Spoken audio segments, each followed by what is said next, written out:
Jadi sebenarnya fenomena seperti ini memang sering sering kita lakukan ya, sering kita hadapi maksud saya.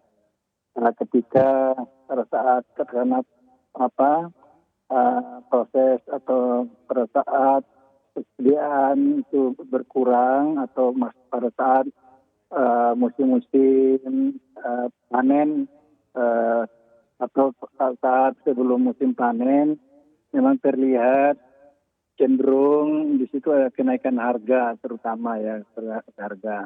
Namun sebenarnya secara keseluruhan bahwa komoditas kita ini masih cukup, masih berjalan dengan baik.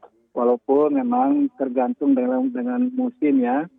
Ketika musim kedelai itu banyak ya, itu kadang-kadang memang terlihat seperti itu gitu. Namun kita sebagai Kementerian Pertanian terus kita menjaga agar setiap saat itu agar cukup terutama pasok kedelainya cukup sehingga bisa memenuhi kebutuhan. Gitu Mbak kira-kiranya gitu kurang lebih ya. Baik, sebenarnya seperti apa sih keadaan produksi kedelai dalam negeri kita?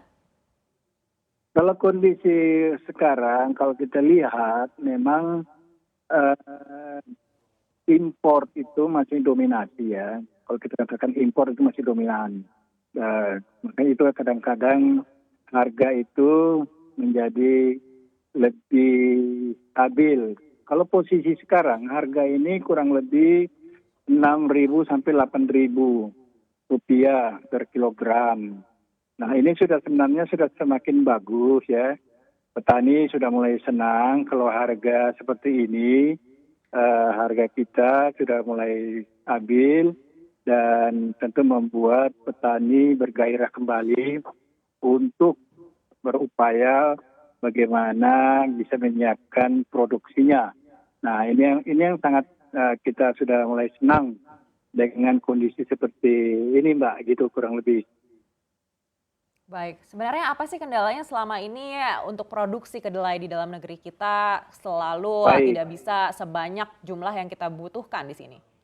sebenarnya persoalan sesungguhnya ada persoalan harga sebenarnya ya.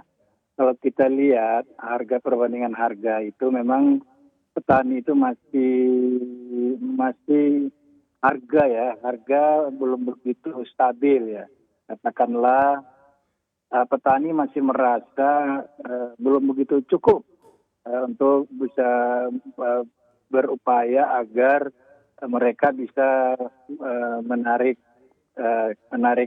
agar petani-petani itu bisa istilahnya apa ya, bisa berkontribusi lah agar harga itu bisa bersaing. Nah, ini yang perlu kita pikirkan bersama ini masalah harga terutama harga ya ketika terutama harga di luar negeri itu cenderung untuk naik gitu.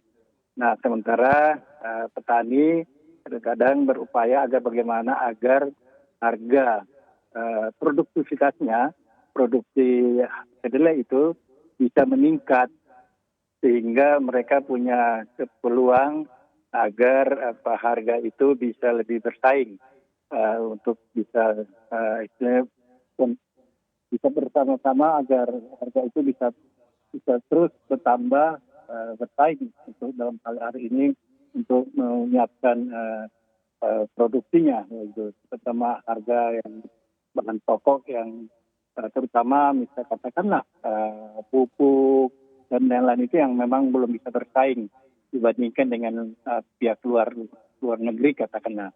Begitu kira-kira Mbak persoalannya selama ini. Jadi Baik, mungkin bisa diskusi lagi ya.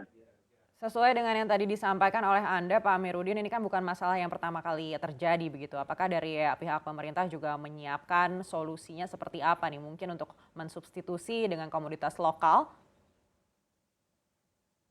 Uh, kita memang punya sebenarnya beberapa komoditas ya yang bisa bersaing. Katakanlah kita punya goro pedang, yang goro pedang itu bisa juga bisa dijadikan tahu tempe katakanlah, sehingga bisa lebih kompetitif misalnya. Nah, itu bisa saja. Nah, saya kira itu menjadi pilihan-pilihan untuk kita ya, terutama di Indonesia ini, agar tidak saja terbatas kepada produk kedelai khususnya begitu Mbak.